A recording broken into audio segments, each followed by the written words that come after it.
শুভ নববর্ষে সবাইকে গাইস। আর দেখো আজ নববর্ষের দিন, আজকে আমরা মুকুকে স্নান করাই। প্রথম মানে সবার প্রথম উঠে কাজ হচ্ছে মুকুকে স্নান করানো। আমাদের মুকু দেখো কত চুপচাপ স্নান করছে, বলছে আজকে পয়লা বৈশাখ না, তাহলে আমি স্নান করে পরিষ্কার হয়ে যাই, তাহলে গন্ধ বলবে। হ্যাঁ, তাহলে তো গন্ধ বেরোবে গা থেকে।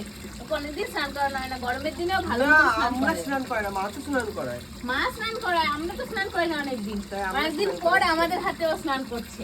কুতু বাচ্চা, আজকে কাটা ইনোসেন্ট বাচ্চা দেখো, আমাদের একমাত্র বেবি, আমাদের শুনতে বেবি। এখানে আমি টিপ পরিয়ে দিয়েছিলাম, পুটাকে উঠিয়ে দিই না, সুন্দর করে পড়ায় দেবো। একই টিপ রাখি ভালো লাগে বলো তো। আর নববর্ষের দিন কারা কারা কি করছে সকাল থেকে সেটা কমেন্ট করে জানাও। আমাদের তো প্রথম এটাই হচ্ছে কাজ হলো, এরপরে কি করবো না করবো সবটাই তোমার সাথে শেয়ার করবো। আর কার কার বাড়িতে এরকম ডগ আছে বা বেড়াল আছে, মানে পেটস আছে, সেটা জানাও। আর তারা এরকম স্নান করাও নাকি সেটাও জানাও। চলো এবার স্নান করো, জল ঢালো।